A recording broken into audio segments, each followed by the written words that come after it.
KPM.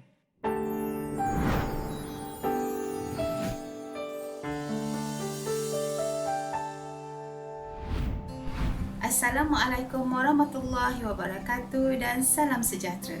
Apa khabar semua? Saya Cikgu Nora akan bersama dengan anda pada hari ini. Tajuk yang akan saya sampaikan ialah tidur siang atau tidur malam. Ketika ini, pelajar-pelajar, kita sedang dilanda oleh pandemik COVID-19. Semuanya kita kena atur sendiri. Kehidupan harian kita banyak telah berubah. Yang dulunya kalau anda semua kena pergi ke sekolah, tapi pada waktu ini anda perlu belajar di rumah. Yang dulunya kalau anda boleh bebas ke mana sahaja, tetapi hari ini kita perlu menjaga SOP dan kita kena mengikut pada peraturan-peraturan yang telah ditetapkan, iaitu kita lebih banyak digalakkan untuk berada di rumah. Apapun sebenarnya jadual kita perlu atur dengan baik. Terutamanya jadual-jadual yang berkaitan dengan tugas-tugas dan rutin harian kita. Pelajar-pelajar semua, bagaimana dengan diri anda? Bagaimana dengan jadual rutin kehidupan anda? Waktu belajar anda, waktu bila anda bermain, waktu bila anda melaksanakan tugas-tugas lain di rumah, dan waktu bila pula anda mengadakan aktiviti-aktiviti yang berkaitan dengan riadah anda. Dan saya nak tanya, waktu bila anda tidur? Anda tidur siang atau anda tidur sebelah malam?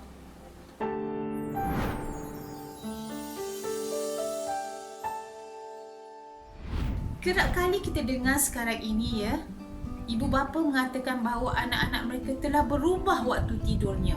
Yang kalau dulunya senang untuk dikejutkan sebelah pagi untuk pergi ke sekolah, sekarang ni payah sangat kerana dikatakan mereka berjaga di sebelah malam. Guru-guru juga mengeluh kerana pelajar-pelajar tak masuk ke kelas mereka bila dilaksanakan di sebelah siang, terutamanya di awal pagi. Kenapa ya? Mungkin disebabkan oleh waktu tidur anda telah pun berubah. Kenapa? Mungkin pelajar-pelajar anda berjaga di sebelah malam, bermain game, ataupun ada yang berjaga dan melaksanakan aktiviti yang sepatutnya dibuat waktu siang, mereka buat sebelah malam. Katanya lebih sunyi, lebih santai dan lebih privasi. Tetapi banyak sangat kesannya kalau kita tak atur jadual tidur kita. Memanglah terpulang pada kita untuk tidur siang atau tidur malam. Ada banyak kesannya, sama ada kesan itu memberi manfaat ataupun tidak kepada diri kita. Itu kita kena renung-renungkan. Ada di antara alasan-alasannya ialah saya lagi suka belajar di waktu malam. Saya lebih fokus dan saya rasa saya lebih lagi senang untuk mengingat. Pelajar-pelajar, kebanyakan waktu pembelajaran anda dilaksanakan di sebelah siang. Bagaimana pula kalau sebelah malamnya anda menghabiskan waktu anda sepanjang malam dengan belajar sendiri? Belajar sendiri dengan belajar bersama dengan guru tidak sama, ya. Jadi renung-renungkan. Adakah patut anda tidur di sebelah malam ataupun patut untuk anda tidur di sebelah siang? Yang mana satu lebih memberikan manfaat kepada diri anda? Kita akan bincangkan panjang lebar perkara ini. Yang mana satu, tidur siang ataupun tidur malam yang memberi banyak manfaat kepada diri kita?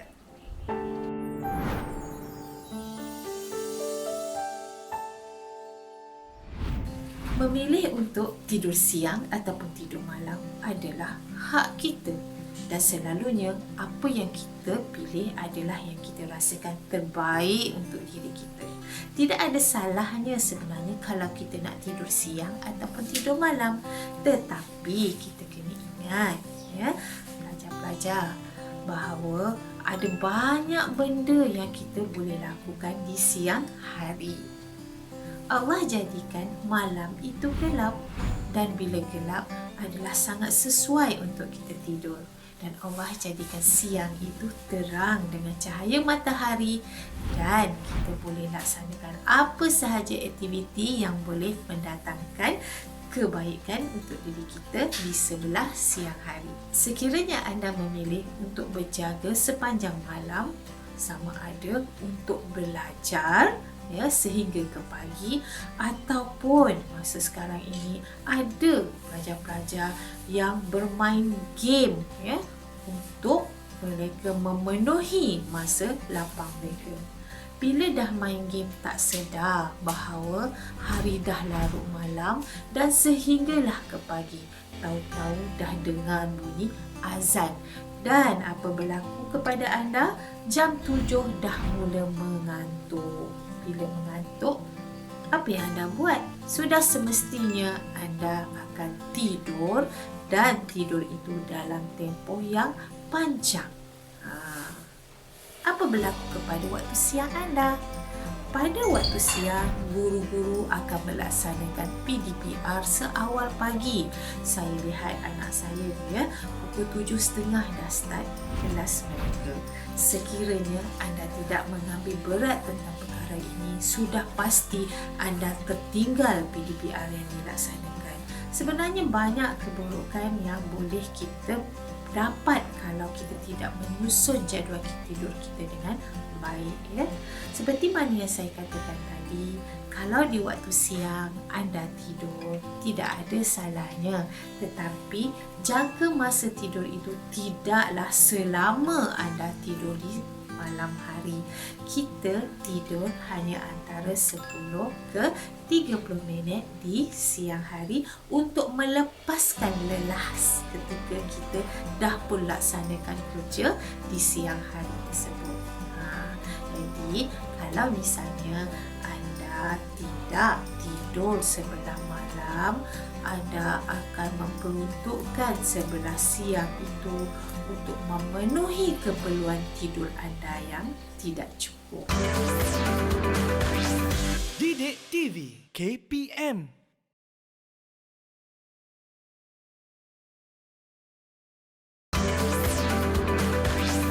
Didik TV KPM.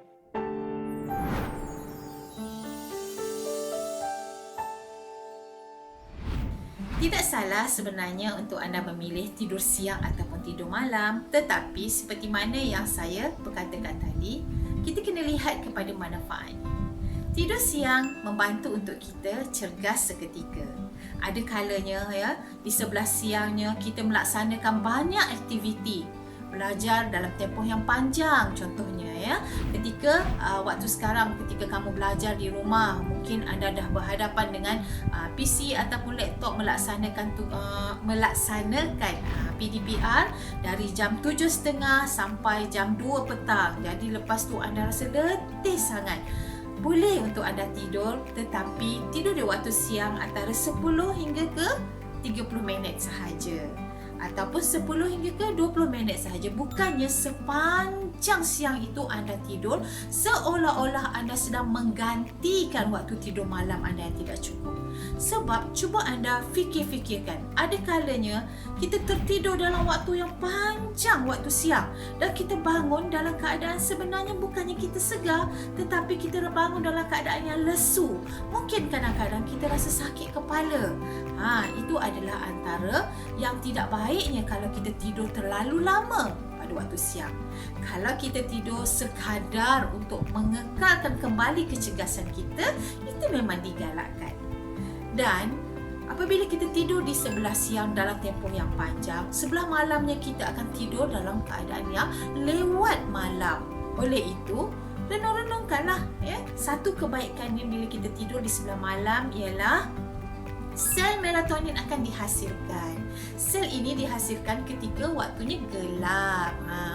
Jadi kalau anda tidur sebelah malam, sel melatonin dihasilkan, dia akan dapat membantu untuk anda lebih nyenyak dan dalam masa yang sama memulihkan sel-sel badan anda. Kan kita akan rasa lebih segar bila kita bangun di sebelah pagi ni. Dan sudah pastinya kita bangun dalam keadaan bukan sahaja segar tetapi sihat dan cergas.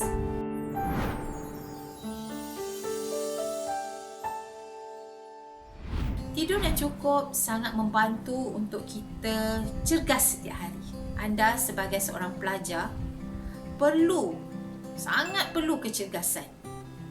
Bayangkan kalau kita tidur yang tak cukup. Bangun tidur tu dah tak segar. Badan kita akan rasa malas kan? Dan banyak aktiviti kita tak dapat nak laksanakan. Andai kata pada waktu itu kita bangun pagi, kita punya badan dalam keadaan segar, ada banyak idea yang boleh kita fikirkan untuk kita laksanakan. Pertamanya, bila kita tidur yang cukup ni, fokus kita sangat tajam. Apa sahaja yang cikgu ajar, sama ada di dalam kelas ataupun waktu sekarang ni PDPR di depan PC ataupun laptop, anda mampu untuk fokus dalam tempoh 40 minit ke 1 jam tu contohnya lah. Kan?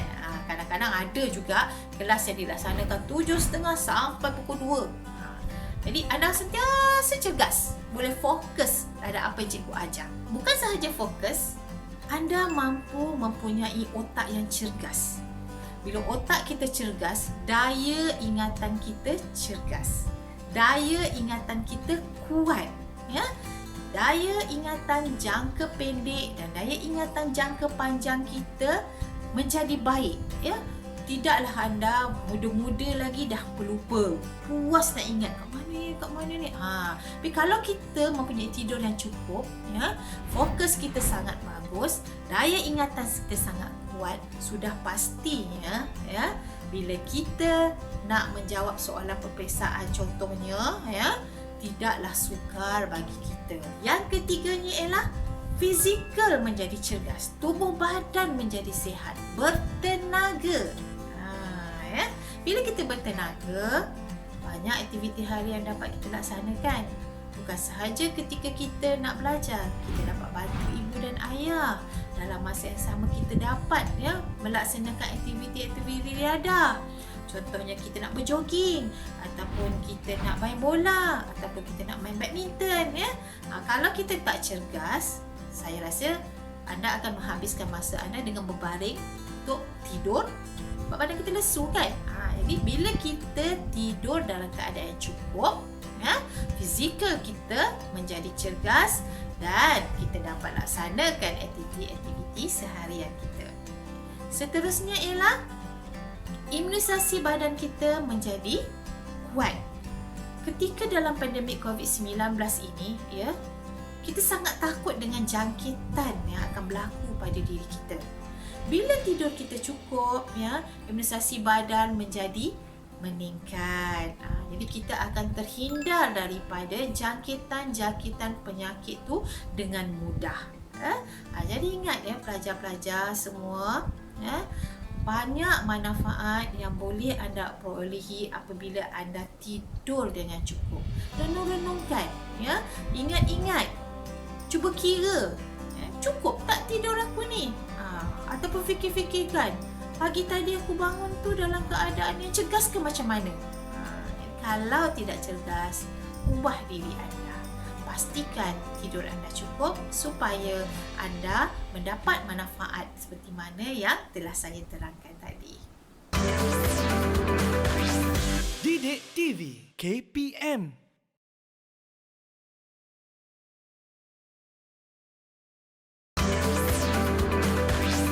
Didik TV KPM.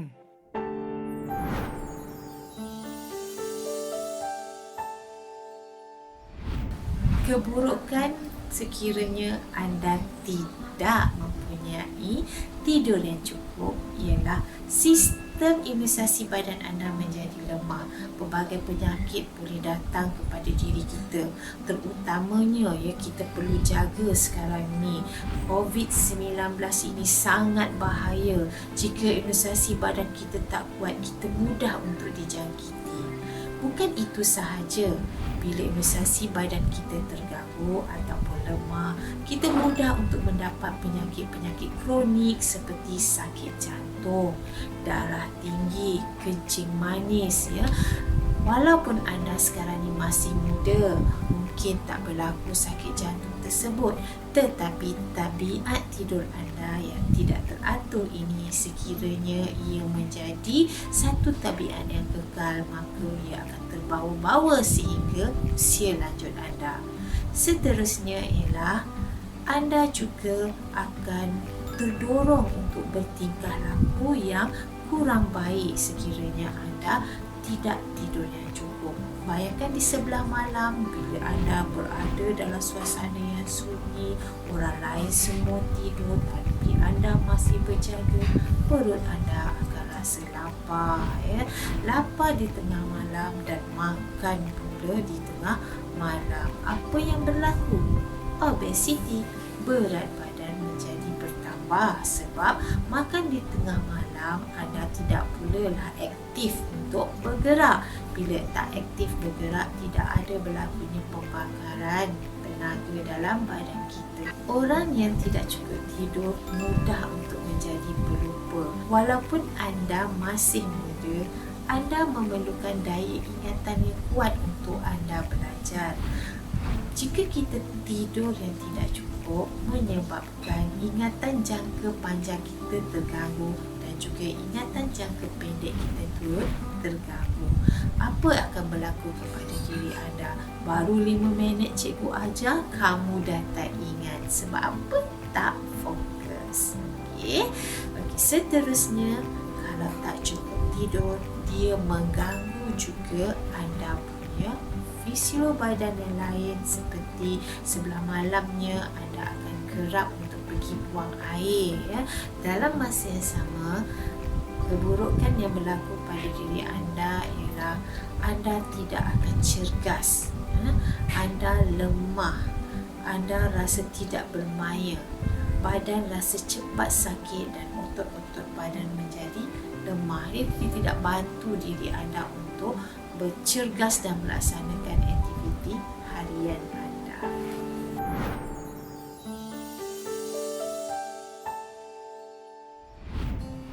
Berapa lama seseorang itu dikatakan jangka masa tidurnya tu benar-benar cukup?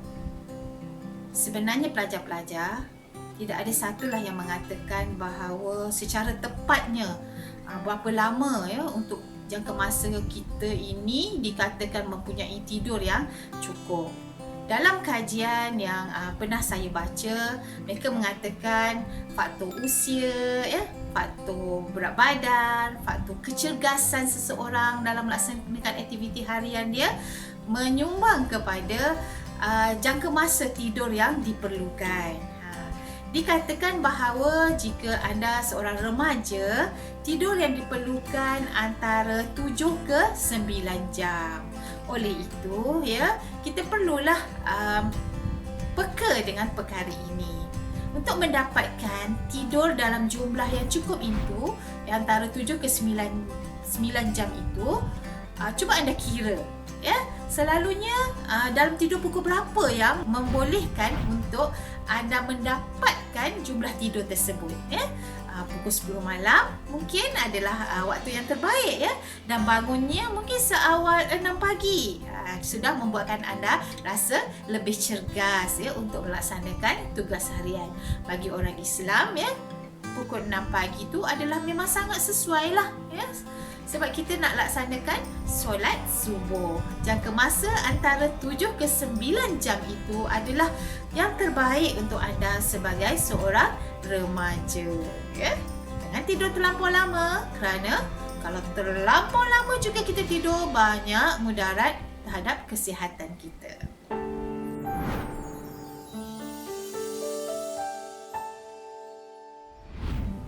Pada pelajar-pelajar yang beragama Islam, dalam agama kita ada menekankan bahawa adab dalam tidur seperti mana yang diamalkan oleh Rasulullah. Pertamanya, berwuduk sebelum tidur. Yang keduanya, sebelum tidur ataupun selepas bangun tidur tu, anda digalakkan untuk berdoa. Yang ketiganya, membaca ayat-ayat sebelum tidur. Yang keempatnya, anda tidurlah dalam keadaan yang mengiring di sebelah kanan. Kita dah sampai ke penghujung rancangan.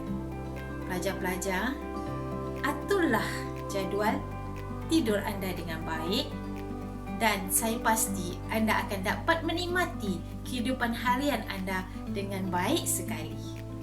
Saya percaya anda individu yang sangat mementingkan kesihatan diri kerana tidur itu akan membantu untuk anda cergas dan ceria sepanjang hari. Assalamualaikum warahmatullahi wabarakatuh dan selamat maju jaya.